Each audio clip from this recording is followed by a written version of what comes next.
நீங்கள் ஆவலுடன் எதிர்பார்த்த தமிழகத்தின் தலைநகரம் சென்னையிலிருந்து பரிகார திலகம் அஸ்ட்ரோ சீதா சுரேஷ் ஐயா அவர்கள் வருக வருக என வரவேற்கிறோம். அனைவருக்கும் வணக்கம்.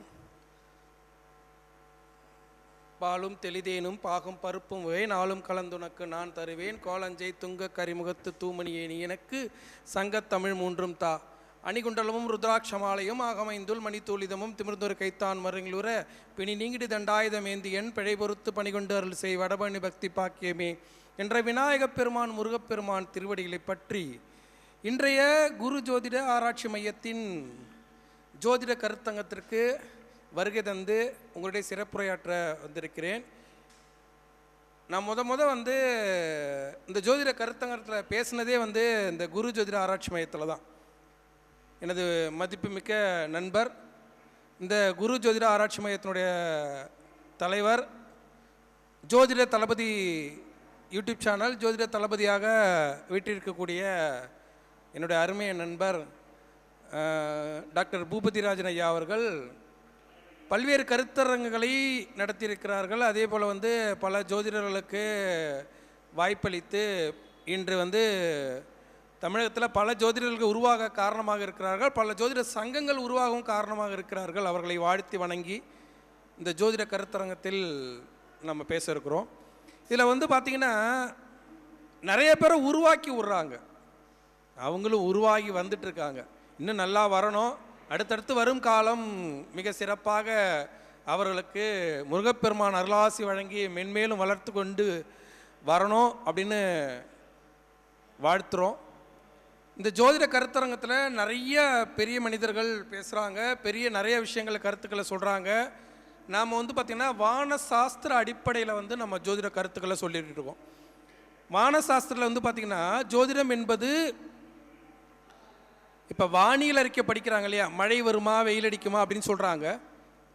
அவங்க என்ன பண்ணுறாங்கன்னா அவங்க கோள்கள் சொல்கிறாங்க, நம்ம கிரகங்கள்னு சொல்கிறோம். ரெண்டுமே ஒன்று தான். அவங்க என்ன சொல்கிறாங்கன்னா கோள்கள்னு சொல்கிறாங்க, நம்ம கிரகங்கள் சொல்கிறோம். இதில் எனக்கு முன்னாடி பேசிய ஐயா அவர்கள் நிறைய கருத்துக்களை சொன்னாங்க. ரொம்ப அமேசிங்காக இருந்துச்சு. அவர்களுக்கு என் வாழ்த்துக்களை தெரிவித்து வணங்கிக்கிறேன். ஏன்னா அவங்களுடைய அனுபவம் கூட வராது, நம்மளோட வயது. அவங்க அவ்வளோ சிறப்பாக சொன்னாங்க, ரொம்ப அமேசிங்காக இருந்துச்சு. இதில் பார்த்திங்கன்னா இந்த மாந்தியை பற்றி நிறைய கருத்துக்களை நம்ம சொல்லியிருக்கோம். மாந்தி ஜோசியர் அப்படிங்கிற ஒரு பட்டத்தோடு இருக்கோம். நம்ம மாந்தியை எப்படி நம்ம கணக்கிடுறோம்? கேரளா ஆந்திராவிலலாம் மாந்தியை கணக்கிடாமல் ஜோதிடம் சொல்வதில்லை. மாந்தி பார்த்திங்கன்னா சுபக்கோள் அல்ல, அசுபக்கோள். ஆனால் அந்த அசுபக்கோளாகவே இருந்தாலும் அது சுபத்தன்மையை 10ஆம் இடத்திலும் 11ஆம் இடத்திலும் இருக்கும்போது தந்துவிடும். அதே போல் வேர்ல்டு ஜோசியத்தில் உலக ஜோதிட அறிவியலில் ஒரு முக்கியமான கண்டுபிடிப்பு உண்டு. அதில் பார்த்தீங்கன்னா யுரேனஸ், நெப்டியூன், ப்ளூட்டோ அப்படின்னு 3 கோள்கள். இந்த வானவெளி மண்டலத்தில் பார்த்தீங்கன்னா நிறைய கோள்கள் இருக்குது. அதில் முக்கியமாக நம்ம சூரியன் முதல் சந்திரன், புதன், செவ்வாய், குரு, சுக்கிரன், இப்படியாக நம்ம 7 கோள்களை மட்டுமே வச்சுருக்கோம். ராகு கேது சாயா கிரகங்கள் என்று சொல்கிறோம், அதை தனியாக கோள்களாக வச்சுருக்கோம். மொத்தம் 9 கோள்கள் அப்படின்னு சொல்லிக்கிறோம். இது ரொம்ப முக்கியமாக நம்ம கவனிக்க வேண்டிய விஷயம் என்னென்னா, நெப்டியூன், யுரேனஸ், ப்ளூட்டோ அப்படின்ற இந்த 3 கோள்களை இல்லாமல் அவர்கள் ஜாதகம் சொல்வதில்லை. வெளிநாட்டு ஜோதிடத்தில் நீங்கள் நல்லா புரிந்து கொள்ளணும். இப்போ பார்த்தீங்கன்னா 7 நாட்கள் சொல்கிறோம். இந்த 7 நாட்கள் பார்த்தீங்கன்னா ஞாயிறு என்பது சூரியனை குறிக்கும், அதுக்கடுத்து திங்கள் என்பது சந்திரனை குறிக்கும், செவ்வாய்னா செவ்வாயை குறிக்கும், புதன்னா புதனை குறிக்கும், வியாழன் என்பது குருவை குறிக்கும், வெள்ளி என்பது சுக்கிரனை குறிக்கும், சனி என்பது சனிக்கோள்களை குறிக்கும். அதுக்கடுத்து நாம் என்ன பண்ணுறோன்னா ராகு கேதை சாயா கிரகங்கள் என்று சொல்லிவிடுகிறோம். ஆனால் இதில் நம்ம ரொம்ப முக்கியமாக கவனிக்க வேண்டியது என்னென்னா, வெளிநாட்டு ஜோசியத்தில் நீங்கள் ஜாதக குறிப்பு நீங்கள் எடுத்திங்கன்னா அதில் பார்த்தீங்கன்னா யுரேனஸ், நெப்டியூன், ப்ளூட்டோ அப்படின்னு 3 கோள்கள் இருக்கிறதா அதை கிரகங்களாக வச்சு உங்களுக்கு ஜாதகம் கணிச்சிருப்பாங்க. அதை இல்லாமல் உங்களால் ஜாதகம் சொல்லவே முடியாது. நீங்கள் வெளிநாட்டு ஜோதிடத்தில். அப்போ இந்த கோள்கள் என்ன பண்ணுது அப்படின்னா, யுரேனஸ், நெப்டியூன், ப்ளூட்டோ, அதுக்கடுத்து வந்து பார்த்தீங்கன்னா குளிகனை நாம் வந்து பார்த்தீங்கன்னா நல்ல நேரத்தில் நம்ம குளிக்கும்போது, இப்போ நல்ல நேரம் கெட்ட நேரம் பார்க்கும்போது நம்ம குளிகன் எடுத்துக்கணும். ஆனால் ஜோதிடத்தில் குளிகனை கணக்கிடுவது மாந்தியாக தான் நீங்கள் கணக்கிடணுமே ஒழிய நீங்கள் குளிகன் என்று குறிப்பிட முடியாது. தெளிவாக புரிந்து கொள்ளுங்கள். ஜோதிடத்தில் நீங்கள் நோட்டில் குறிக்கும் போது குளிகன் என்று குறிப்பிட முடியாது. குளிகனை நீங்கள் என்ன எப்படி குறிக்கணும்? மாந்தியை தான் குறிப்பிடணும். அதை வந்து நம்ம தெளிவாக ஒரு பதிவு போட்டிருக்கோம். இந்த மாந்தியை வந்து சனீஸ்வர பகவான் புல்லன்னு சொல்கிறோம். இன்னொரு மாந்திக்கு இன்னொரு விஷயமும் இருக்குது. மாந்தி வந்து மரணத்தை தரக்கூடியவர். இன்னொன்று வந்து பார்த்தீங்கன்னா சேஷ்டா தேவின்னு சொல்கிறோம்ல, வடமொழியில் சேஷ்டா அப்படின்னு சொல்கிறோம். நாம் வந்து மூதேவின்னு சொல்கிறோம். ஸ்ரீதேவியுடைய அக்கா இருக்காங்க இல்லையா, அவங்க தான் மூதேவி. அவங்களுக்கு சேஷ்டா தேவின்னு சொல்கிறோம். அந்த சேஷ்டா தேவி வழிபடாமல் ஆதி மன்னர்கள் இந்தியாவே எல்லா இடத்துலையும் வந்து முகலாயர்கள் பிடித்தார்கள். ஆனால் வந்து தமிழகத்தில் மட்டும் இந்த சவுத் சைடில் மட்டும் அவங்களால கை வைக்கவே முடியல. தென் இந்தியாவை கை வைக்கவே முடியல. அதுக்கு காரணம் சேர சோழ பாண்டியர்கள். அந்த சேர சோழ பாண்டியர்கள் வந்து பார்த்திங்கன்னா சேஷ்டா தேவியை வழிபட்டு சென்றார்கள். கேட்டை நட்சத்திரத்தின் அதிபதி சேஷ்டா தேவி தான், அவள் தான் மூதேவி. நீங்கள் வந்து நிறைய விழுப்புரம் சைடில் வந்து பார்த்திங்கன்னா நிறைய கோயிலில் இந்த சேஷ்டா தேவி வழிபாடு என்பது இருக்கும். அதே போல் வந்து பார்த்திங்கன்னா கொல்லிமலையில் அரபலீஸ்வரர் கோயிலில் சேஷ்டா தேவின்னு தனி சன்னதியாக இருக்கும். சேஷ்டா தேவி என்பது மூதேவி. அவளுடைய சின்னம் தான் நம்ம ஆம் ஆத்மி கட்சியுடைய சின்னம், தொடப்பம். இப்போ வந்து நம்ம ஆம் ஆத்மி கட்சியுடைய தலைவருடைய ஜாதகத்தை எடுத்து பார்த்தோம்னா ஏதாவது ஒரு வகையில் வந்து அவர் வந்து அந்த மாந்தியோட சம்மந்தப்பட்டிருப்பார், இல்லை சேஷ்டா தேவியோட சம்மந்தப்பட்டிருப்பார். அதனால தான் வந்து தொடப்பத்தால் அவர் வெற்றி பெற்றார். நமக்கு அரசியல் ஜோசியர்னு ஒரு பெரிய பேர் உண்டு, பிரபலங்களின் ஜோசியர்னு பேர் உண்டு. விஜய் அரசியலை ரொம்ப துல்லியமாக கணிச்சு 10 மாதத்துக்கு முன்னாடியே நம்ம சொல்லிட்டோம், விஜய் அரசியலுக்கு வருவார், கட்சி ஆரம்பிப்பார் அப்படின்னு நம்ம சொல்லிட்டோம். அதே மாதிரி இந்த ஆண்டு வந்து பார்த்திங்கன்னா மோடி தான் ஆட்சி அமைப்பார், தொங்கு பார்லிமெண்ட் தான் அமையும். அதில் வந்து 30லேருந்து 40 சீட் பத்தாதுன்னு அக்யூரேட்டாக சொன்னோம். அதே மாதிரி 32 சீட் அவருக்கு பத்தலை. நிறைய அரசியல், அதுக்கடுத்து எஸ்கே தான் அடுத்து சூப்பர் ஸ்டார் அப்படின்லாம் சொன்னோம். நிறையா விஷயங்கள் அது பேர் நம்ம பேசியிருக்கோம். இதில் நம்ம இன்றைக்கி பார்க்க போகிற தலைப்பு என்னென்னா இந்த யுரேனஸ், நெப்டியூன், ப்ளூட்டோ, இதை தான் பார்க்க போகிறோம். இந்த 3 கோள்களும் இல்லாமல் இவர்களால் வந்து பார்த்திங்கன்னா ஜாதகத்தை கணக்கிடவே முடியாது அப்படின்னு சொல்கிறோம். இந்த யுரேனஸ் அப்படிங்கிறது வந்து பார்த்திங்கன்னா 1781 வந்து யுரேனஸை கண்டுபிடிச்சாங்க. அதுக்கடுத்து வந்து பார்த்திங்கன்னா இந்த யுரேனஸ் எதுக்கு பயன்படுகிறது அப்படின்னா புதிய கண்டுபிடிப்புகள் கண்டுபிடிப்பதற்கு. யுரேனஸாக இருக்கட்டும், நெப்டியூனாக இருக்கட்டும், ப்ளூட்டோவாக இருக்கட்டும், அது எல்லாமே ஒன்று லக்னத்தில் இருக்கணும், இல்லை 10ஆம் இடத்தோடு தொடர்பு பெறணும், இல்லை 11ஆம் இடத்தோடு தொடர்பு பெறலாம். அதே மாதிரி தான் மாந்தியும் ஒன்று லக்னத்தில் இருக்கலாம், இல்லை 10ஆம் இடத்தில் இருக்கலாம், இல்லை 11ஆம் இடத்தில் இருக்கலாம். அந்த 3க்குள்ளே இருக்கணும். வேறு எங்கே இருந்தாலும் அது நன்மையை செய்யாது, தடையைத்தான் ஏற்படுத்தும். அதே போல் இந்த யுரேனஸ் வந்து 1781 கண்டுபிடிச்சாங்க. இது எதுக்காக பயன்படுதுன்னா மின்சாரத்தை கண்டுபிடித்தார் இல்லையா, யார் கண்டுபிடிச்சா? எடிசன் பல்பை கண்டுபிடிச்சார்ல. பல்பை கண்டுபிடிச்சாருன்னா அவரோட ஜனஜாதகத்தில் வந்து பார்த்தீங்கன்னா யுரேனஸ் சம்பந்தப்படும். அதனால தான் அவரால் புதிய கண்டுபிடிப்புகளை கண்டுபிடிப்பதற்கு ஒரு ஜனஜாதகத்தில் வந்து யுரேனஸ் நல்லா இருக்கணும். நல்லா இருந்ததுன்னா அவங்க புதிய கண்டுபிடிப்புகளை கண்டுபிடிப்பார்கள் அப்படின்னு நம்ம எடுத்து பார்க்கலாம். நிறைய நீங்கள் வெளிநாட்டு ஜாதகம்லாம் வரும்போது இந்த வெளிநாட்டு ஜாதகத்தில் வந்து ரொம்ப முக்கியமான அந்த கோள்களையும் நம்ம கணக்கிட்டுக்கணும். அதில் வந்து பார்த்திங்கன்னா அதே மாதிரி சுனாமி வர்றது, மேக வெடிப்பில் நிறையா மழை பெய்யுது, இப்போ வந்து பெரிய பாதிப்பு வருது, எரிமலை வெடிக்குது அப்படின்னா அதெல்லாம் யுரேனஸால் வர ஒரு விஷயந்தான்.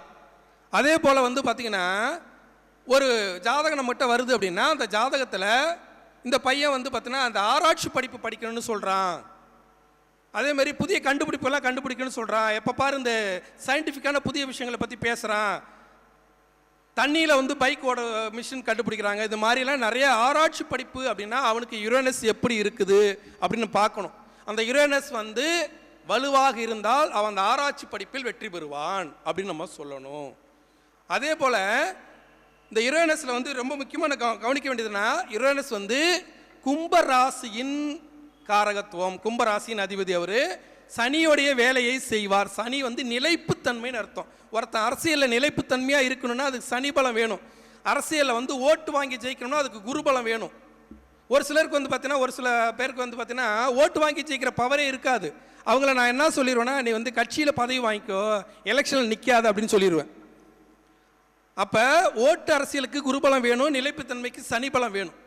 அதே மாதிரி கும்பராசிக்கு காரகத்துவமாக இருக்கிறது யுரேனஸ், சனி பலமாக இருக்கக்கூடிய ஒரு யுரேனஸ் ஒரு ராசியில் 7 ஆண்டுகள் இருப்பார். அப்போ இவர் 10ஆம் இடத்தோடு தொடர்பு இருக்கிறாரா, 11ஆம் இடத்தோடு தொடர்பு பெறுகிறாரா? நீங்கள் வந்து இந்த ஜாதகம் போடும்போது யுரேனஸ், நெப்டியூன், ப்ளூட்டோ அதெல்லாம் இருக்கே, அதெல்லாம் என்னன்னே தெரியலையே, இது எது தேவையில்லாத தவறான ஜாதகம் அப்படின்லாம் சொல்லிடக்கூடாது. இது வந்து வெளிநாட்டில் மேல்நாட்டில் கடைபிடிக்கக்கூடிய முறை. அதையும் வைத்து நம்ம ஜாதகம் சொல்ல தெரிந்து கொள்ள வேண்டும். வெளிநாட்டுக்காரர்களுக்கு அது மிக முக்கியமாக பயன்படும்.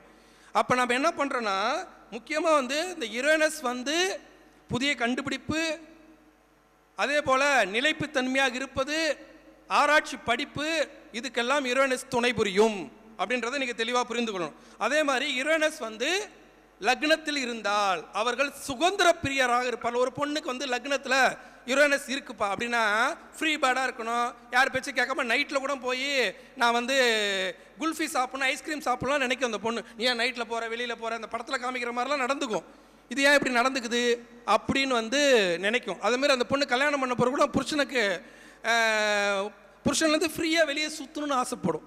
அப்போ அந்த யுரேனஸ் எப்படி இருக்குது அப்படின்னு பார்க்கணும். வெளிநாட்டில் வந்து இந்த அமைப்பானது இருக்குது. வெளிநாட்டு பெண்கள்லாம் வந்து பார்த்திங்கன்னா அந்த சுதந்திர பிரியராக இருக்கிறதுக்கு இந்த யுரேனஸுங்கிறத கணக்கிடுறாங்க அப்படின்றத தெளிவாக புரிந்து கொள்ளணும். அதே போல் வந்து பார்த்திங்கன்னா எதுலேயுமே அதிகமான நட்பை வைத்திருப்பார்கள். இந்த பாய் புஸ்டி, பெஸ்டி, எனக்கு வந்து 4 ஃப்ரெண்ட்ஸ் இருக்காங்க அப்படின்றதான் கணக்கிடுறாங்க இல்லையா, அதுக்கெல்லாம் அந்த யுரேனஸ் ஆனது துணை புரியும். அந்த யுரேனஸை வைத்து நம்ம அந்த மாதிரி விஷயங்கள்லாம் நம்ம கணக்கிட முடியும். அதே போல் வந்து பார்த்திங்கன்னா பொதுவாகவே இந்த அரசியல் இப்போ வந்து 100 ஆண்டுகளாக நம்ம உலகத்தை அச்சுறுத்தி கொண்டு இருக்கக்கூடிய விஷயம் எது அப்படின்னா கேன்சர் என்ற நோய். அந்த கேன்சர் என்ற நோய் வந்து 100 ஆண்டுகளுக்கு மேலாக மனித உயிர்களை நிறைய காவு வாங்கிட்டே இருக்குது. எங்கள் அம்மா கூட கேன்சரில் தான் இறந்து போயிட்டாங்க. அந்த நோய்க்கு இப்போ வந்து ரஷ்யாவில் மருந்து கண்டுபிடிச்சிருக்காங்க. இது 2 நாட்களுக்கு முன்னாடியான செய்தி. ஏன் இந்த ஆராய்ச்சி படிப்பானது, இந்த கண்டுபிடிப்பானது இப்போ நிகழ்ந்தது என்றால், இப்போ கோச்சாரத்தில் கும்பராசியில் தான் சனீஸ்வர பகவான் பயணத்தை நடத்தி கொண்டிருக்கிறார். கும்பராசியில் தான் போயிட்டு இருக்கார். அப்போ கும்பராசியில் சனீஸ்வர பகவான் பயணிக்கிற இந்த நேரத்தில் புதிய கண்டுபிடிப்பாக புதிய மருந்தானது கண்டுபிடிக்கப்படுகிறது. அதிகாரப்பூர்வமாக ரஷ்யா அறிவிச்சிட்டாங்க. இனிமேல் வந்து கேன்சர் நோய்க்கு தடுப்பு மருந்து கண்டுபிடித்தாகிவிட்டது. கேன்சர் நோய் வந்து அதை செலுத்தி மேக்சிமம் குணப்படுத்தி விடலாம் அப்படின்னு சொல்கிறாங்க. அதிகாரப்பூர்வமாக அறிவிச்சிட்டாங்க. அதுக்கு காரணம் என்னென்னா, கோச்சாரத்தில் வந்து பார்த்திங்கன்னா இன்றைக்கி வந்து கேன்சர் நோய்க்கு மருந்தை கண்டுபிடிப்பதற்கு காரணமாக இருந்தது வந்து சனீஸ்வர பகவான் கும்பத்தில் பயணிக்கக்கூடிய இந்த நேரத்தில். அந்த கும்பத்தின் அதிபதியாக சனீஸ்வர பகவான் இருக்கிறார். அதனோட அதிபதியாக யுரேனஸ் இருக்கிறதால தான் இந்த மாதிரி ஒரு நிகழ்வானது நடந்தது. இதை நீங்கள் தெளிவாக புரிந்து கொள்ளணும். அதே போல் இந்த யுரேனஸ் ஆனது 7 ஆண்டுகள் ஒரு ராசியில் இருப்பார். அதுக்கடுத்து கடந்து போவார். அப்போ பிறக்கும்போது அந்த யுரேனஸ் எங்கே இருந்தது, இப்போ எங்கே வந்து ட்ராவல் ஆகுது அப்படின்றத அவரோட ஜனஜாதகத்தை வைத்து நீங்கள் கணக்கிடணும். அதுக்கடுத்து வந்து பார்த்தீங்கன்னா நெப்டியூன் வந்து பார்த்தீங்கன்னா 1846 கண்டுபிடிக்கப்பட்டது. நெப்டியூன், இந்த நெப்டியூன் எதுனா அழகு கலையின் நிபுணர். ஒருத்தன் வந்து நான் சினிமாவில் ஜெயிப்பேனா, அழகு கலையாக வந்து நான் வந்து ஒரு பியூட்டிஷியன் வைப்பேனா, நான் வந்து ஒரு நல்ல நடிகனாக வருவேனா அப்படின்னா இந்த அழகு கலையின் நாயகனாக இருக்கக்கூடிய நெப்டியூன். அப்போ நெப்டியூன் லக்னத்தில் இருக்கிறாரா, இல்லை 10ஆம் பாவத்தோடு சம்மந்தப்படுகிறாரா, இல்லை 11ஆம் பாவத்தோடு சம்மந்தப்படுகிறாரா, இல்லை 10, 11 இருக்கிறாரா என்று கணக்கிட்டீங்கன்னா, அந்த ஜாதகத்தை கணக்கிட்டீங்கன்னா அவர்கள் அழகு கலையில் ஜெயிப்பார்களா, அவர்கள் வந்து சினிமா துறையில் சாதிப்பார்களா, கலைத்துறை சம்பந்தப்பட்ட தொழிலை செய்வார்களா, அதில் வந்து வெற்றி பெறுவார்களா அப்படின்னு சொல்ல முடியும். அதே போல் வந்து பார்த்திங்கன்னா ஒரு வெளிநாட்டு பெண் வந்து வந்தாங்க. அவங்களுக்கு வந்து பார்த்திங்கன்னா திரைத்துறை சார்ந்த ஒரு விஷயத்தில் சாதிக்கணுன்ற ஒரு கேள்வி என்கிட்ட கேட்டாங்க. அப்போ நான் வந்து இந்த நெப்டியூனை வச்சு தான் அவங்களுக்கு ஜாதகம் சொன்னேன். இன்றைக்கி வந்து பார்த்திங்கன்னா ஆந்திர சினிமாவில் அவங்க ஒரு நடிகை, ஆனால் வெளிநாட்டுக்காரங்க. ஆந்திர சினிமாவில் அவங்க ஒரு நடிகை ஆகிட்டாங்க. அந்த சினிமாவில் அவங்க சம்பாதிக்கிறாங்க. அதுக்கு காரணம் இந்த நெப்டியூன்ற அந்த கிரகம் தான். அதை வைத்து தான் நம்ம ஜாதகம் சொன்னோம். இதில் வந்து பார்த்தீங்கன்னா இந்த நெப்டியூன் வந்து பார்த்தீங்கன்னா மீன ராசியின் அதிபதி. மீனம் என்பது குருவுடைய ராசி, சுக்கிரன் உச்சமாக இருக்கக்கூடிய ராசி. அங்கே வந்து மீன ராசியின் காரகத்துவமாக இருக்கக்கூடியதான் நெப்டியூன் என்ற கிரகம். இதில் வந்து பார்த்தீங்கன்னா அந்த கோள்கள்னு சொல்லுவாங்க வானியல்ல. அப்போ வந்து பார்த்தீங்கன்னா இது வந்து 13.25 வருஷம் ஒரு ராசியை கடக்கும். அப்போ பிறக்கும் போது இந்த நெப்டியூன் எங்கே இருந்துச்சு, இப்போ எங்கே நகருது, 13.25 வருஷத்துக்கு ஒரு முறை தான் ஒரு ராசியிலிருந்து இன்னொரு ராசிக்கு கடக்கும். அப்போ இவர்களுக்கு அதோட சம்பந்தப்படுகிறதா, அவர்கள் இந்த நாட்களில் திரைத்துறையில் சாதிப்பார்கள், கலைத்துறையில் சாதிப்பார்கள் என்று நம்ம கணக்கிட்டு சொல்லணும். அதே போல் அடுத்ததாக இருக்கிறது வந்து ப்ளூட்டோ அப்படின்ற கிரகம். இந்த ப்ளூட்டோ வந்து 1930 தான் கண்டுபிடிச்சாங்க. இந்த ப்ளூட்டோ என்ற கிரகம் வந்து முழுக்க முழுக்க வந்து விருச்சிக ராசியின் அதிபதி, செவ்வாயுடைய வேலையை செய்யும். அதாவது யுரேனஸ் சனியோட காரகத்துவமாக சனியுடைய வேலையை செய்யும், நெப்டியூன் சுக்கிரனுடைய வேலையை செய்யும். அதுக்கடுத்து ப்ளூட்டோ வந்து பார்த்தீங்கன்னா முழுக்க முழுக்க செவ்வாயுடைய வேலையை செய்யும். இது விருச்சிக ராசியினுடைய அதிபதியாக இருக்கும். இது வந்து பார்த்தீங்கன்னா ஒரு ராசியை கடப்பதற்கு 20.25 வருஷம் எடுத்துக்கும். 20.25 வருஷம் எடுத்துக்கும் ஒரு ராசியை கடப்பதற்கு. அப்போ ஒருத்தனுடைய ஜனன ஜாதகத்தில் லக்னத்திலேயோ 10ஆம் பாவத்திலேயோ இல்லை 11லேயோ இந்த ப்ளூட்டோ என்ற கிரகமானது சம்பந்தப்பட்டு நல்ல நிலையில் இருந்தால் அவன் காவல்துறை அதிகாரியாகவோ இராணுவ அதிகாரியாகவோ ஒரு தலைமை அதிகாரோ ஒரு அதிகார பதவிக்குள்ள வந்துருவாங்க. ஆனா அதை கெட்டு போயிட்டாங்கன்னா அவர்கள் தீவிரவாதி, கெட்டவங்க, கள்ள கடத்தல், கள்ளக்காதல், சிறைவாசம், கணவனே கொலை பண்றது, அந்த மாதிரிலாம் போயிடுவாங்க. அப்படிங்கிறது வந்து இந்த ப்ளூட்டோவை வைத்து நீங்க கணக்கீடு செய்ய முடியும். அதே போல வந்து பார்த்தீங்கன்னா அணுகுண்டு தயாரிப்பதில் இருந்து நல்ல நிலையில் இருந்தால் அவன் ராக்கெட் விடுவான் மேலே, அதுக்கு இந்த ப்ளூட்டோங்கிற கிரகம் தான் நம்ம பார்க்கணும். அதே கெட்டு போயிருந்தால் அணுகுண்டு தயாரிப்பான். அதே வந்து அணுகுண்டு தயாரித்து உலக சாதனை புரிந்து நம்ம உலகத்துக்கே பேர் வாங்கி கொடுத்த அப்துல் கலாம் ஐயா ஜாதகத்திலையும் இந்த ப்ளூட்டோ கிரகமானது நல்ல நிலையில் உள்ளது. அப்போ இந்த ப்ளூட்டோ கிரகம் கெட்டு போகிற மாதிரி இருந்ததுன்னா அது வந்து கெட்ட நிலையை கொடுக்கும் என்பதை நீங்கள் புரிந்து கொள்ளணும். அது வந்து 20.25 வருஷம். அப்போ பிறக்கும் போது இவருக்கு வந்து இந்த ப்ளூட்டோ கிரகம் எங்கே இருக்குது, அதுக்கடுத்து எங்கே நகருது, 20.25 வருஷத்துக்கு ஒரு முறை அடுத்த ராசியை கடக்குது. அப்படி கடக்கும்போது அது எங்கே போகுது, அப்போ அந்த மாதிரி ஒரு சூழலை உருவாக்கி கொடுத்துரும். இதுலேயும் வந்து எனக்கு ஒரு அனுபவம் உண்டு. அது சில விஷயங்கள் சொல்ல முடியாது. ஒரு ரவுடியோட ஒரு ஜாதகம் வந்தது. அதை நான் பார்த்துட்டு இவர்கள் வந்து ரவுடியாக தான் இருப்பாங்க, இவர்கள் அரசாங்கத்தால் தண்டனைக்குரியவர்கள் அப்படின்னு நான் சொன்னேன். அதே மாதிரி வந்து அவர் வந்து நீங்கள் ஜெயிலே இருந்துருங்க, வெளியே வந்துடாதீங்கன்னா அவர் ஜெயிலை விட்டு வெளியே வரல. ஆனால் அவருடைய நண்பர் வெளியே வந்தார். பரவலுக்கு என்னது கோர்ட்டை ரினிவல் பண்ணுறதுக்காக கூட்டிகிட்டு வருவாங்களாம், 15 நாளைக்கு ஒரு முறை எடுமோ. அந்த மாதிரி கூட்டிகிட்டு வரும்போது விழுப்புரத்தில் அவங்க கேங்கை சார்ந்த ஒருத்தரை வந்து இன்னொரு ரவுடி கேங்கை வந்து வெட்டி கொண்டுட்டாங்க. அது நான் வந்து ப்ளூட்டோ இந்த ஜாதகத்தை வைத்து தான் நான் சொன்னேன். ஏன்னா அவங்க ஒய்ஃப் வந்து ஜெர்மனியில் வந்து டாக்டராக இருந்தாங்க. அதனால் அவங்க அந்த மாதிரி இது ஜாதக அமைப்பு தான் என்கிட்ட கொடுத்தாங்க. அதை வைத்து தான் நான் கணக்கிட்டு சொன்னேன். இது எதுக்காக சொல்கிறேன்னா, வெளிநாட்டு ஜாதகம் இந்த இதில் வந்து பார்த்தீங்கன்னா யுரேனஸ், ப்ளூட்டோ, நெப்டியூன் இதை கணக்கிட்டு ஜாதகம் கணித்திருப்பார்கள். அப்போ நம்ம அதுலேயும் நமக்கு கணக்கு போட தெரியணும், அதை கணக்கிட்டு சொல்ல தெரியணும். அப்போ யுரேனஸ், நெப்டியூன், ப்ளூட்டோ, அதுக்கடுத்து நீங்கள் குளிகனை ஜாதக ரீதியாக மாந்தியாகத்தான் கணக்கிட வேண்டும். இதை பற்றி ஒரு தனி பதிவே நான் போட்டிருக்கேன். சீதா சுரேஷ் அஸ்ட்ராலஜின்னு போட்டிங்கன்னா மாந்தியை பற்றி ஒரு 1.5 மணி நேரம் நான் தனியாகவே பேசியிருப்பேன். அதில் நீங்கள் பார்த்தீங்கன்னா புரியும். மாந்திக்கும் குளிகனுக்கும் உள்ள வித்தியாசத்தை நான் சொல்லியிருப்பேன். இப்போ நீங்கள் இங்கே இதில் என்ன எடுத்துக்கணும்னா, இந்த 4மே தடைகளை உருவாக்குவது. இப்போ வெளிநாட்டில் வந்து பார்த்தீங்கன்னா யுரேனஸ், நெப்டியூன், ப்ளூட்டோவை எடுத்துக்கிறாங்க. ஆந்திரா, கேரளாவில் வந்து பார்த்தீங்கன்னா மாந்தியை எடுத்துக்கிறாங்க. நீங்கள் எதை வேணாலும் எடுத்துக்கோங்க, எதை கொடுத்தாலும் பார்க்க நமக்கு தெரிந்திருக்க வேண்டும். 9 கிரகங்களை வைத்து நம்ம தமிழக ஜாதகம் வந்தால் அதையும் நம்ம பார்க்க தெரிஞ்சுக்கணும். அப்போ மாந்திங்கிறது மைண்டில் வச்சுக்கணும். மாந்திங்கிறத மைண்டில் வச்சுக்கிட்டு விளையாடணும். அப்போ தான் வந்து இப்போ செவ்வாயோட மாந்தி, செவ்வாயோட மாந்தி, செவ்வாய் நீட்சமாயிட்டாருப்பா, மாந்தி தொடர்பு பெறாருப்பா அப்படின்னா கணவரோட சம்மந்தப்படுறாருப்பா, தன்னுடைய கணவர் விபத்தில் மரணம், அந்த பொண்ணு விதவை அப்படின்னு அடிக்கணும். அதில் வந்து சனியும் சம்மந்தப்பட்டுறாப்பா, அப்போ கணவர் கொல்லப்பட்டு விதவை அப்படின்னு அடிக்கணும். அந்த துல்லியமாக அடிக்க தெரியணும். இது மாந்தியோட காரகத்துவம். அதே மாதிரி இப்போ வெளிநாட்டு ஜாதகத்தில் யுரேனஸ் வருது அப்படின்னா புதிய கண்டுபிடிப்புகளை கண்டுபிடிப்பார்கள் அப்படின்னு நம்ம சொல்ல தெரியணும். அதே மாதிரி அது கெட்டு போயிடுச்சுன்னா புதிய கண்டுபிடிப்பில் கண்டுபிடிக்கிறேன்னு அழிச்சுக்கிட்டு இருப்பான் சொத்தை. உங்களுக்கு ஒரு உதாரணம் சொல்ல வேண்டும் என்றார், இந்த ராமர் பிள்ளைன்னு ஒருத்தர் வந்து நான் பெட்ரோல் கண்டுபிடிக்கிறேன்னு சொல்லிட்டு இருந்தார்.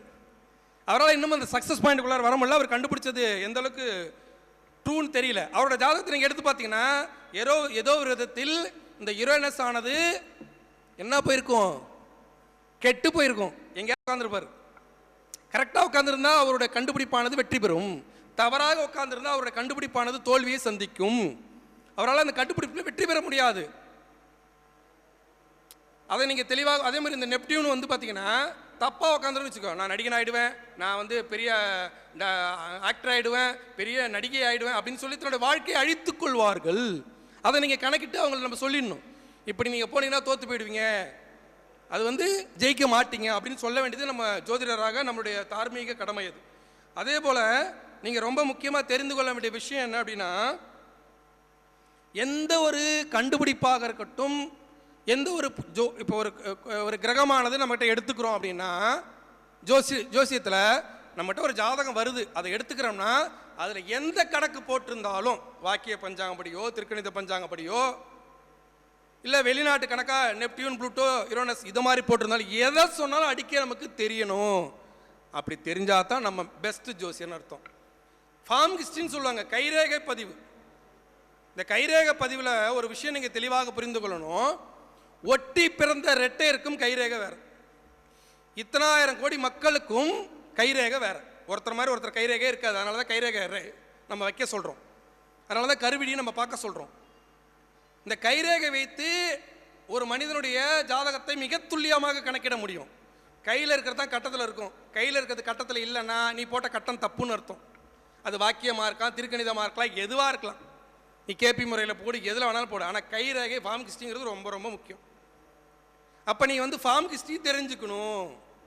அதே மாதிரி வாஸ்து, வீடு, வாழ்கிற வீடு, அந்த வாழ்கிற வீடு யார் பேரில் இருக்குது, தெருக்குத்தா, தெருக்குத்து யோகமா தோஷமா அப்படின்னு தெரிஞ்சு அதில் அவன் வாழும்போது அவன் வாழ்க்கை எப்படி இருக்கும் அதை புரிஞ்சுக்கணும்.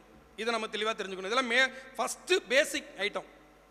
அதில் வந்து பார்த்தீங்கன்னா ஒருத்தரோட ஜன ஜாதகத்தை எடுக்கிறீங்க, எடுத்து கணக்கிடுறீங்க. அதில் வக்ரன்னு எதுவுமே இல்லைப்பா, சனி வக்ரம் இல்லைப்பா, குரு வக்ரம் இல்லைப்பா, வக்ரங்கிற பேட்டனே இல்லைப்பா அப்படின்னா அவன் வந்து நான்வெஜ்குள்ளாரே போகக்கூடாது. நான்வெஜ்குள்ளார வக்ரன்னு இல்லாதவன் நான்வெஜ்குள்ளார போகக்கூடாது. ஏதோ ஒரு கிரகம் வக்ரம் ஆயிடுச்சு, சுக்கிரன் வக்ரம் ஆயிட்டாரு, சனி வக்ரம் ஆயிட்டாரு, குரு வக்ரம் ஆயிட்டாரு, அவன் நான்வெஜ்குள்ளார போனால் பெரிய பிரச்சனை இல்லை. அந்த வக்ரம் ஆக்டிவேட் ஆகிடும். சனி வக்ரம், நான்வெஜ் சாப்பிட்டா நல்லது. அதே சனி நல்ல நிலையில் இருக்கிறார், நான்வெஜ் சாப்பிட்டா கெட்டது. சிம்பிளி அப்படி போய் அப்படி சரண ஃபஸ்ட்டு எடுத்தோடனே அதில் போயிடணும். ஏன்னா அவங்க நமக்கு கொடுக்குற டியூரேஷன் ரொம்ப கம்மியாக இருக்கும். வந்த உடனே கடை அடிக்கணும்பாங்க. ஒரு ஹாஸ்பிட்டலில் போனால், சார் எனக்கு தலைவலி சார், சார் எனக்கு வயிற்று வலி சார், சார் எனக்கு வந்து முதுவலி சார் அப்படின்னு சொல்லுவாங்க ஹாஸ்பிட்டலில். ஆனால் நம்மகிட்ட மட்டும் வந்து ஜாதகத்தை கொடுத்துட்டு இப்படியே உட்காந்துருப்பாங்க. நீங்களே சொல்லுங்களேன், ஜோசியர் தானே, கண்டுபிடிங்களேன். நம்ம சொன்னால் கூட, ஒரு இது சொன்னால் கூட, நான் அது மாதிரி நிறைய பேரை சந்திச்சிருக்கேன். அதுக்கு ரியாக்ஷன் பண்ணுனா அவங்க நம்ம கண்டுபிடிச்சிருவோமா, முகத்தை வச்சு நம்ம சொல்லிடுவோமா, தலை கூட ஆட்டாமல் சொல்லுங்கள் சொல்லுங்கள் சொல்லுங்கன்ட்டே உட்காந்துருப்பாங்க. அப்போ நமக்கு வந்து தெளிவான அறிவு இருந்து விட்டால் நீ என்ன வேணாலும் மண்டே ஆட்டாமல் போ, எனக்கு தெளிவாக அறிவு இருக்குது, நான் முறையாக படிச்சிருக்கேன், நான் பாட்டு சொல்லிகிட்டு இருக்கேன், நீ ஏற்றுக்கிட்டா ஏற்றுக்கலன்னா போ, நான் சரி. அப்போ அவங்க அப்புறமா கடைசியாக சூப்பர்ன்ட்டு போயிடுவாங்க. இல்லைன்னா தொலையாட்டினா கூட கண்டுபிடிச்சி அதை வச்சு நம்ம ஜோசியம் சொல்லிவிடுவோமா அப்படின்னு சொல்கிற ஆட்களும் இருக்கிறார்கள். ஆனால் அப்படி சொல்லவே கூடாது, தவறு. ஆனால் அப்படிப்பட்ட ஆட்களையும் நம்ம சந்திக்கணும். அந்த மாதிரிலாம் நம்ம சந்தித்து தான் இந்த ஜோசியத்துறையில் வரணும். இதில் வந்து ரொம்ப ரொம்ப முக்கியமாக நம்ம வந்து ஜோதிடத்தில் மாந்தியை கணக்கிடாமல் ஜோதிடம் செல்வது என்பதும் குற்றம். அதே போல வெளிநாட்டு ஜாதகமாக இருந்தால், வெளிநாட்டில் வாழ்பவர்களாக இருந்தால், இல்லை வெளிநாடு போக ஆசைப்படுறாங்க இருந்தால் புதிய கண்டுபிடிப்பது, அதேமாதிரி கலைத்துறை சார்ந்த விஷயங்களை கேட்பது, அதே போல் சுரங்கத்துறை இருக்கு இல்லையா, சுரங்கம் எல்லாம் வந்து பார்த்தீங்கன்னா ப்ளூட்டோ கணக்கில் வரும். சுரங்கத்துறையில் எனக்கு வேலை கிடைக்க போகுது, இப்போ நெய்வேலி நிலக்கரி சுரங்கத்தில் எனக்கு வேலை கிடைக்குதுயா அப்படின்னு ஒருத்தர் கேட்குறாருன்னா அவரோட ஜாதகத்தில் இந்த ப்ளூட்டோ எங்கே இருக்குன்னு பார்க்கணும். அதே மாதிரி வெளிநாட்டில் ஒருத்தர் இராணுவ சம்பந்தப்பட்ட துறையில் வேலை கிடைக்குது. ஒரு பையன், தமிழ்நாட்டு பையன் தான், அமெரிக்காவில் போய் படித்தான், அங்கேயே இன்றைக்கி ஏர்ஃபோர்ஸில் வேலையில் இருக்கான்.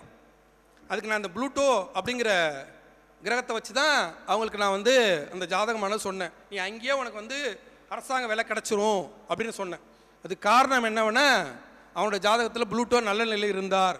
இந்த மாதிரி நீங்கள் என்ன பண்ணணுன்னா நெப்டியூன், ப்ளூட்டோ, யுரேனஸ் இதெல்லாம் வச்சும் ஜோசியம் சொல்ல தெரிந்து கொள்ள வேண்டும். அதே போல் இந்த ஜாதகம் சொல்லும்போது ரொம்ப முக்கியமாக நம்ம கவனிக்க வேண்டியது என்னன்னா, இப்போ வந்து வாக்கிய பஞ்சாங்கப்படி, திருக்கணித பஞ்சாங்கப்படி நமக்கு குழப்பம் வரும். இப்போ திருக்கணித பஞ்சாங்கப்படி 2025 மார்ச் மாதம் 29ஆம் தேதி சனி வந்து கும்பராசிலேருந்து மீனராசிக்கு பெயர்ச்சியாகிறார் அப்படின்னு சில பதிவுகளை போட ஆரம்பிச்சிட்டாங்க. ஆனால் இது வந்து திருக்கணித பஞ்சாங்கப்படி. ஆனால் திருநள்ளாறு சனி பெயர்ச்சிங்கிறது டிசம்பரில் தான் வருது. இன்னும் சொல்லப்போனால் ஆற்காடு பஞ்சாங்கம் என்ன சொல்கிறாருன்னா, சுந்தரராஜன் சார் ஆற்காடு பஞ்சாங்கம் சுந்தரராஜன் சார் என்ன சொல்கிறாருன்னா 2026 மார்ச்சில் தாங்கிறார். 2026 மார்ச்சில் தான் கும்பராசிலேருந்து மீனராசிக்கு போகிறாரியா, ஏன் ஒரு வருஷத்துக்கு முன்னாடியே சொல்கிறீங்கன்னு சொல்லிட்டு இருக்காரு. அந்த பஞ்சாங்கத்தை எடுத்து வாங்கி பார்த்தீங்கன்னா உங்களுக்கு தெரியும். நான் சுந்தரராஜன் சார்கிட்டே போய் கேட்டேன், சார் என்ன சார் இது, அது தயா கணக்கு அப்படின்னு சொன்னார். இது எதுக்கு ஆற்காடுக்கே போய் அவர்கிட்ட கேட்டேன். நான் ஆற்காடு பஞ்சாங்கம் தான் ஃபாலோ பண்ணுறேன். திருக்கணிதத்தையும் வாக்கியத்தையும் போட்டு குழப்பிக்கூடாது. திருக்கணிதம் என்பது டிஜிட்டல் வாட்ச் மாதிரி. டிஜிட்டல் வாட்சில் நமக்கு என்ன சொல்லும் அப்படின்னா, இன்னைக்கு வந்து 12 மணி 42 நிமிஷம் 36 நொடின்னு காமிக்கும். அதே முள்ளு வாட்சில் எப்படி காமிக்கணும், அவ்வளோ துல்லியமாக நம்ம பார்க்க முடியாது. நான் எப்படி எடுத்துக்கோன்னா, சில நேரங்களில் துல்லியமான கணக்குகள் எடுத்தாலும் பெரும்பாலும் நம்ம வந்து முள்ளு வாட்சை தான் பயன்படுத்திக்கிறோம். ரொம்ப துல்லியமாக நான் வந்து மீட்டிங்க்கு வந்து 10:01 நான் வந்துடுறேன் அப்படின்லாம் சொல்ல முடியாது. அது வந்து கடவுள்கிட்ட விட்டுருணும். அப்போ இங்கே வந்து திருக்கணித பஞ்சாங்கப்படி மாறும்போது உனக்கு அந்த கிரகத்துடைய அதை இப்போ வந்து கும்பத்துலேருந்து மீனத்துக்கு போகிறாருன்னா இப்போ இருந்தே அந்த மாற்றமானது தெரிய ஆரம்பித்தாலும் வாக்கிய பஞ்சாங்கப்படி வரும்போது தான் முழுமையாக செயல்படும் என்று சொல்லிவிட வேண்டும். இப்போ அந்த ஏன்னா சார் திருக்கணித பஞ்சாங்கப்படி சனி எனக்கு முடிஞ்சு, இப்போ மகராசிக்காரன் ஃபோன் பண்ணி கேட்பான், சார் உண்மையாலுமே எனக்கு சனி முடிஞ்சிச்சா முடியலையா சார், திருக்கணித பஞ்சாங்கப்படி முடிஞ்சிச்சுன்னு போடுறீங்க, இந்தாண்ட ஒருத்தர் முடியலன்றாங்க, உண்மையாலுமே முடிஞ்சிச்சா முடியலையா சார்னு கேட்டால் எப்பா இப்போ வந்து குறைஞ்சிரும்னு சொல்லணும், முடிஞ்சிருச்சுன்னு சொல்லக்கூடாது. அதை நீங்கள் தெளிவாக புரிந்து கொள்ளணும். திருக்கணித பஞ்சாங்கப்படி கிரகம் மாறும்போது 7.5 சனியானது நிறைவை நோக்கி போயிட்டாரு, இனிமேல் அவனோட தாக்கமானது குறைந்து விடும். வாக்கிய பஞ்சாங்கப்படி மட்டுமே முழுமையாக நீங்கள் கணக்கை எடுத்துக்கொள்ள வேண்டும்.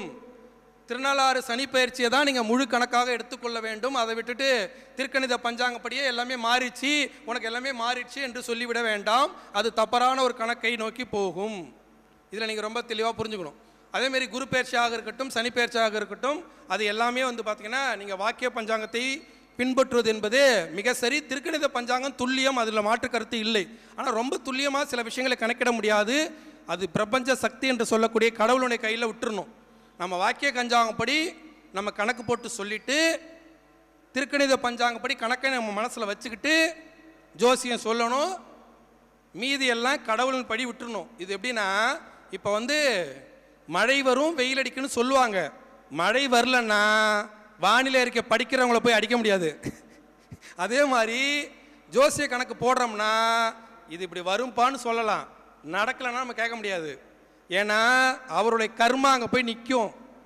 ஆனால் எவ்வளவு துல்லியமாக கணக்கிட்டு சொல்கிறீங்களோ அவ்வளோ துல்லியமாக பலிக்கும். 100க்கு 100 பலிக்கும் அப்படின்னு நம்ம சொல்லிடக்கூடாது. அது நம்ம கையில் இல்லை. இந்த பிரபஞ்ச சக்தி கையில் இருக்கிறது 99.9. அந்த ஒரு புள்ளிங்கிறது வந்து இறைவன் கையில் உள்ளது என்பதை நீங்கள் தெளிவாக சொல்லிவிட வேண்டும். இல்லைனா வந்து தோற்று போயிடுவோம் ஜோசியத்தில். ஒன்று. ரெண்டாவது வந்து பார்த்திங்கன்னா, இந்த புத்தாண்டு பலன்கள் பார்ப்பது, அதே மாதிரி வந்து ஆங்கில புத்தாண்டாக இருக்கட்டும், தமிழ் புத்தாண்டாக இருக்கட்டும், இந்த புத்தாண்டு பலன்கள் பார்க்கும்போதெல்லாம் நாம் வந்து இந்த நாட்டுக்கு என்ன, அதே மாதிரி இது இப்போ தமிழ்நாட்டுக்கு என்ன, இந்தியாவுக்கு என்ன. தமிழ்நாடு என்பது முழுக்க முழுக்க செவ்வாயோட ஆளுமையாக உள்ள கிரகம். அதனால தான் நம்ம செவ்வாயோட அதிபதியாக இருக்கக்கூடிய முருகப்பெருமானை நம்ம வந்து தமிழ் கடவுளாக எடுத்துக்கொண்டோம். அதே மாதிரி கேரளா என்பது முழுக்க முழுக்க குரு பகவானுடைய ஆளுமையான தேசம். அதனால தான் அவங்க வந்து குருவாயூரப்பனை வச்சுருக்காங்க. அதே மாதிரி ஆந்திரா என்பது புதனுடைய ஆளுமையான தேசம். அதனால தான் அவங்க வந்து பெருமாளை ஆளுமையாக வைத்திருக்கிறார்கள். இப்போ அதை வைத்து தான் அந்த தேசத்தில் என்ன நடக்கும் அப்படின்றத நம்ம கணக்கிட்டு சொல்லணும். அதே மாதிரி ஒரு நாட்டில் வந்து இப்போ வெளிநாட்டு ஜாதகம் இருக்குன்னா, சிங்கப்பூர்லேருந்து ஒரு ஜாதகம் வருதுன்னா, சிங்கப்பூர் வந்து முழுக்க முழுக்க செவ்வாயோட பலம். அதனால தான் வந்து சிங்கப்பூர் செவ்வாயோட பலம். அதே மலேசியாவுக்கு போயிட்டீங்கன்னா சிங்கப்பூர் முழுமையான செவ்வாய் யோகம், அதே மலேசியா செவ்வாய் வக்ரம். அதை புரிஞ்சுக்கிட்டு நம்ம சொல்லணும் ஜாதகம், இல்லைன்னா தப்பாக போயிடும். அவரோட ஜாதகத்தில் செவ்வாய் யோகத்தில் இருக்கிறார்களா வக்ரத்தில் இருக்கிறார்களா என்று புரிந்து கொள்ளணும். அதே மாதிரி குரு யோகம் என்று இருந்தால் அது வந்து முழுக்க முழுக்க அமெரிக்கா. அதே குரு ஏதாவது ஒரு விதத்தில் வக்ரமாகி இருந்தாலோ, இல்லை குரு கெட்டு போய் யோகமாக இருந்தால் ஆஸ்திரேலியாவுக்கு போயிடும். அதே போல் சந்திரன் சனி சம்பந்தப்பட்டுட்டாரு, அதில் வந்து குரு சம்பந்தப்படுறாரு அப்படின்னா கனடாவுக்கு போயிடும். அவர்கள் கனடாவில் அப்படின்னு நம்ம சொல்லணும். அதே போல் ராகு சம்பந்தப்படுறாரு அப்படின்னா வெளிநாட்டு ஜாதகத்தில் அவங்க அரேபியன் கண்ட்ரிஸ், யூகேன்னு சொல்லுவோம் இல்லையா, அரேபியன் கண்ட்ரிஸ்க்கு போகணும். அதே போல் சூரியன் சம்பந்தப்படுறாரு, சூரியன் எதோ விதத்தில் சம்பந்தப்படுறாரு, சூரியன் நல்ல நிலையில் இருக்கிறார் அப்படின்னா லண்டனில் படிப்பார்கள் அப்படின்னு நம்ம சொல்லணும். இப்படியாக வந்து அதே வந்து புதன் சம்பந்தப்படுறாரு, ஏதாவது ஒரு விதத்தில் புதன் சம்பந்தம் ஜெர்மன். இப்படியாக அவர்களுடைய ஜாதகத்தை நம்ம கணக்கிட்டு வெளிநாட்டு வாழ்க்கையுடைய வரலாறை சொல்லணும். இந்த வெளிநாட்டு வாழ்க்கையின் காரகமாக இருக்கக்கூடியது ராகு சம்பந்தப்படாமல் ஒரு மனிதனால் வெளிநாட்டுக்கு போக முடியாது. கேது சம்பந்தப்படாமல் ஒரு மனிதனால் மருத்துவராக முடியாது. ராகு கேது பாம்பு கிரகம் தான் ஒரு மனிதன் மருத்துவராக சம்மந்தப்படுறாங்க. அதனால தான் அந்த ஒரு மருத்துவருக்கு சிம்பிள் போடும்போது சிம்பிளை வந்து 2 பாம்பு பின்னிட்டு இருக்கிற மாதிரி இருக்கும். நீங்கள் சிம்பிளை பார்த்தீங்கன்னா தெரியும். மருத்துவருடைய சிம்பிளை பார்த்தீங்கன்னா ஒரு குச்சி மாதிரி கொடுத்துருப்பாங்க, 2 பாம்பு பின்னிட்டு இருக்கிற மாதிரி இருக்கும். ராகு கேது சம்மந்தப்படாமல் ஒருத்தரால் மருத்துவராக முடியாது. அதே மாதிரி ராகு சம்மந்தப்படாமல் ஒரு நாள் வெளிநாட்டுக்கு போக முடியாது. அப்போ வந்து பார்த்தீங்கன்னா சிம்பிளான ஒரு பரிகாரம் அப்படின்னா, வெளிநாடு போகணுன்னு ஆசைப்படுறியா, ஃபஸ்ட்டு நீ என்ன பண்ணுற, உன்னுடைய பாஸ்போர்ட்டை எடுத்துக்கோ. கொங்கு மண்டலத்தில் இருக்கியா, மருதமலை ஆண்டவரை பாரு, மருதாசல மூர்த்தி. ஆண்டவர் என்ற சொல்லுக்கு அதிபதி யாருன்னா அது வந்து முருகப்பெருமான் தான். ஒரு ஊரில் தைப்பூசத்துக்கு பால்காவடி எடுத்துக்கிட்டு போனாங்க. வருஷம் பால்காவடி எடுத்துகிட்டு போவாங்க. பழனி மலையில் போய் பாலாபிஷேகம் பண்ணுவாங்க. அந்த ஊரே கிளம்பி போயிடுவாங்க. பால்காவடி எடுத்துகிட்டு போவாங்க, பாலாபிஷேகம் பண்ணுவாங்க. பண்ணிவிட்டு பழனி மலையில் தங்கிடுவாங்க. முருகப்பெருமான் பாலாபிஷேகம் பண்ணிவிட்டு அப்புறம் வீட்டுக்கு வருவாங்க. இது 100 ஆண்டுகளாக நடைமுறையில் இருந்த வழக்கம். அப்படி செஞ்சதுக்காக அந்த ஊரை சார்ந்த ஒருத்தரை வந்து தமிழ்நாட்டை ஆள விட்டார் முருகப்பெருமான். தேர்தலில் நிற்காமலே முதலமைச்சர் வேட்பாளராக அவர் நான் தான் முதலமைச்சர் வேட்பாளர் நிற்கவே இல்லை. அந்த ஊர் தான் சேலம் பக்கத்தில் இருக்கிற எடப்பாடி. அந்த ஊரில் இன்னமும் வந்து அவர் தான் எடப்பாடி பழனிசாமி. அந்த ஊரில் இன்னமும் வந்து தைப்பூசத்துக்கு பால்காடி எடுத்துக்கிட்டு பழனிமலைக்கு போகிறது வழக்கம் உண்டு. பழனிமலையில் தைப்பூசத்தில் தங்கி பாலபிஷேகம் பண்ணும் வழக்கம் அந்த ஊருக்கு உண்டு. மருதமலை ஆண்டவர், சென்னிமலை ஆண்டவர், வடபழனி ஆண்டவர் என்ற சொல்லுக்கு அதிபதி எம்பெருமான் முருகப்பெருமான் தான்.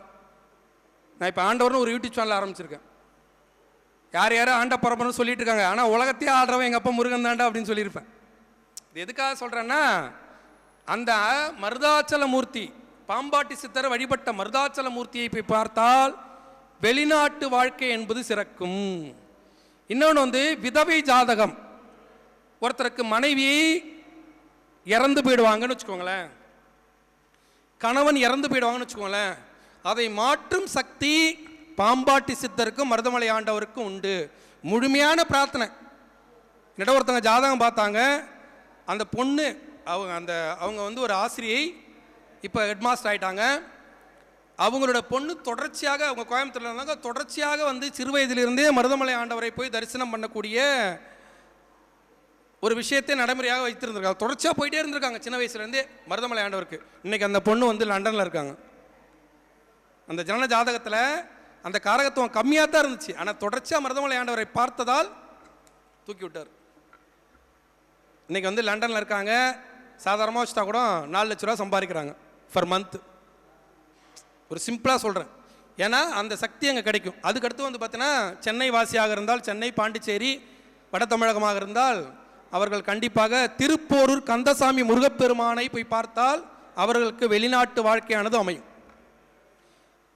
அதே போல் இப்போ நாகப்பட்டினம் அந்த சைடு, நாகப்பட்டினம், திருவாரூர் அந்த மாதிரி அந்த ஏரியாவில் இருந்தால் அவங்க என்ன பண்ணா, சிக்கல் சிங்கார வளர போய் ஒரு கிருத்தியில் பார்த்துட்டாலோ இல்லை ஞாயிற்றுக்கிழமை ராவு காலத்தில் போய் பார்த்துட்டாலோ அவங்களுக்கு வெளிநாட்டு வாழ்க்கையானது அமையும். இன்னொன்று நீங்கள் ரொம்ப பொதுவாக தெரிந்து கொள்ள வேண்டிய விஷயம் என்னென்னா, நீங்கள் எந்த ஊரில் பிறக்கிறீர்களோ அந்த ஊர்லேயே உங்களுக்கு தோஷ பரிகார நிவர்த்தி கோயில்கள் இருக்கும். நாகப்பட்டினத்தில் ஒருத்தன் பிறக்கிறான்னா, நாகூர் என்ற ஊர், அந்த ஊர் வந்து எதுக்கு நாகூர்னு பேர் வந்துச்சு தெரியுங்களா? நாகூரில் வந்து தர்கா இருக்குது. ஆனால் நாகூரை நான் மத ஒற்றுமைக்காக ரொம்ப வியந்து பார்த்த ஒரு விஷயம், நான் ஒரு நாள் பஸ்ஸில் போயிட்டு இருக்கும்போது, ஒரு 10 ஆண்டுகளுக்கு முன்னாடி பஸ்ஸில் போயிட்டு இருக்கும்போது பார்க்கும்போது, ஒரு சிவன் கோயில் தேர் போகுது, சிவன் தெருன்னு இருக்குது, சிவன் கோயில் தேர் போகுது. ஒரே ஒரு கான்ஸ்டபிள் போயிட்டுருக்காரு, தேர் போயிட்டுருக்கு. தேரை இழுத்துக்கொண்டு ஒரு 20-30 பேர் தான் போவாங்க. எல்லா முஸ்லீமும் எழுந்து நின்றார்கள், வியாபாரிகள் முதற்கொண்டு எல்லாரும் எழுந்து நின்றார்கள். தேர் அமைதியாக போயிட்டுருக்கு. இதை விட மத ஒற்றுமைக்கு வேற எங்கே சொல்ல முடியும்? ஜோதிடம் என்பது ஒரு தனி மனிதனுக்கான அடையாளம் அல்ல, தனி மதத்திற்கான அடையாளம் அல்ல. நான் மூன் டிவியில் ஜாதகம் சொல்லும்போது இஸ்லாம் மாதம்னே சொல்லுவேன். முஸ்லீமாக இருந்தாலும் அவருக்கு சூரியன் உண்டு, சந்திரன் உண்டு, அவர்களுக்கு கோள்கள் உண்டு. கிறிஸ்தவனாக இருந்தாலும் உண்டு. கிறிஸ்தவர்கள் எத்தனை பேருக்கு ஜாதகம் பார்த்து நீங்கள் அந்தோனியாரை போய் பாருங்கள், நீங்கள் வந்து சேவியரை போய் பாருங்கள், வேளாங்கண்ணியில் பழைய மாதா கோயிலேருந்து புது மாதா கோயில் வரைக்கும் மண்டி போட்டு போங்கன்னு எத்தனையோ பரிகாரம் நான் எழுதி கொடுத்துருக்கேன். முத்துப்பட்ட தர்காவுக்கு போங்கன்னு எழுதி கொடுத்துருக்கேன். நீங்கள் மதம் மாற வேண்டாம், ஆனால் ஜோதிடத்தை புரிந்து கொள்ளுங்கள், ஜோதிடத்தை வழிகாட்டியாக எடுத்துக்கொள்ளுங்கள். ஜோதிடம் என்பது தனி மனித அடையாளம் அல்ல, தனி மத அடையாளம் அல்ல. என்ன அவர்கள் மகான்களை பின்பற்றுகிறார்கள், நாம் வந்து கடவுளை பின்பற்றுறோம், அவ்வளோதான் வித்தியாசம். அல்லாஹ் ஒரு மகான், இயேசு ஒரு மகான், புத்தர் ஒரு மகான், அதே போல் வந்து பார்த்திங்கன்னா சீரடி சாய்பாபா ஒரு மகான். மகானை பின்பற்றும் போது எல்லாமே அவர் பார்த்துக்குவார். அவரை நான் ப்ரேயர் பண்ணுறேன். அவர்கள் மனிதனாக பிறந்து இறைகடாட்சம் கிடைக்கப்பட்டு மகானானவர்கள் நம்மளோட கஷ்டத்தை மொத்தமாக நீக்கிடுவாங்கன்னு அவங்க நம்புகிறாங்க, அவ்வளோதான் வித்தியாசம். நாம் வந்து கடவுளை எடுத்துக்கொள்கிறோம், அவ்வளோதான் வித்தியாசம். வழியாக மற்றபடி வந்து எல்லாரும் ஜாதகம் பார்க்கலாம் அப்படின்றத நம்ம தெளிவாக புரிஞ்சுக்கணும். யார் வந்தாலும் ஜோசியை சொல்ல நமக்கு தெரிஞ்சிருக்கணும். அதே போல ஒருத்தருடைய வாழ்க்கையில் ஃபார்ம் கிஸ்டியில் இருந்து, வாஸ்துல இருந்து, அவர்கள் உள்நாட்டில் வாழ்கிறார்களா வெளிநாட்டில் வாழ்கிறார்களா, இங்கே அவருடைய நிலைப்பாடு எப்படி இருக்கிறது, அவருடைய ராசி என்ன, ராசியுடைய இப்போ மிதுன ராசியாக இருந்தால் சுக்கிரன் சாபம் வாங்கின ராசி, அப்போ குடும்ப வாழ்க்கை எப்படி இருக்குன்னு டக்குன்னு எடுக்கணும். அதே போல் மேஷ ராசியாக இருந்தால் சனி நீட்சமான ராசி. இப்படியாக அவருடைய ராசியிலிருந்து லக்னத்திலிருந்து அவர்களுக்கு எந்த மாதிரி துன்பங்கள் வருகிறது அப்படின்னு நம்ம முழுமையாக தெரிந்து கொண்டு துன்பங்களை நீக்கி இன்பத்தை தருவது தான் நம்ம ஜோதிட பணி. ஜோதிட பணியை போல சிறந்த பணி உலகத்தில் இருப்பதாக எனக்கு தெரியவில்லை. ஏன்னா ஜோதிடம் என்பது வாழ்க்கைக்கான வழிகாட்டி. மீண்டும் மீண்டும் நாம் சொல்வது என்னவென்றால், கோயிலில்லா ஊரில் குடியிருக்க வேண்டாம். அப்படி கோயிலில்லா ஊரிலே குடியிருந்தாலும் அங்கு ஒரு ஜோதிடர் இருந்தால் அவரை வணங்கு என்று சொல்கிறது வேதம். அப்படி ஒரு புனிதமான தொழில், புனிதமான பணி. அந்த பணியை சிறப்பாக செய்து அனைவருடைய பிரச்சனைகளையும் தீர்த்து நலமாக வளமாக வாழ்த்துக்கள். மீண்டும் இதேபோல் ஒரு நிகழ்ச்சியில் உங்களை சந்திக்கும் வரை உங்களிடம் விடைபெறுவது உங்கள் வாழ்வியல் ஜோதிடர், உலக மாந்தி ஜோதிடர், த வேர்ல்டு டைட்டன் அஸ்ட்ராலஜர், உங்கள் டாக்டர் சீதா சுரேஷ். நன்றி, வணக்கம். நல்லதொரு சிறப்பான கருத்துக்களை பதிவு செய்த வாழ்வியல் வழிகாட்டி ஜோதிடர் சீதா சுரேஷ் ஐயா அவர்களுக்கு ஸ்ரீ செந்துரன் அறக்கட்டளை நிறுவன தலைவர் பிரகாஷ் அவர்களும் தம்பி பரிகார சக்கரவர்த்தி ரத்னகுமார் அவர்களும் பொன்னாடை பொருத்தி கௌரவிப்பார்கள்.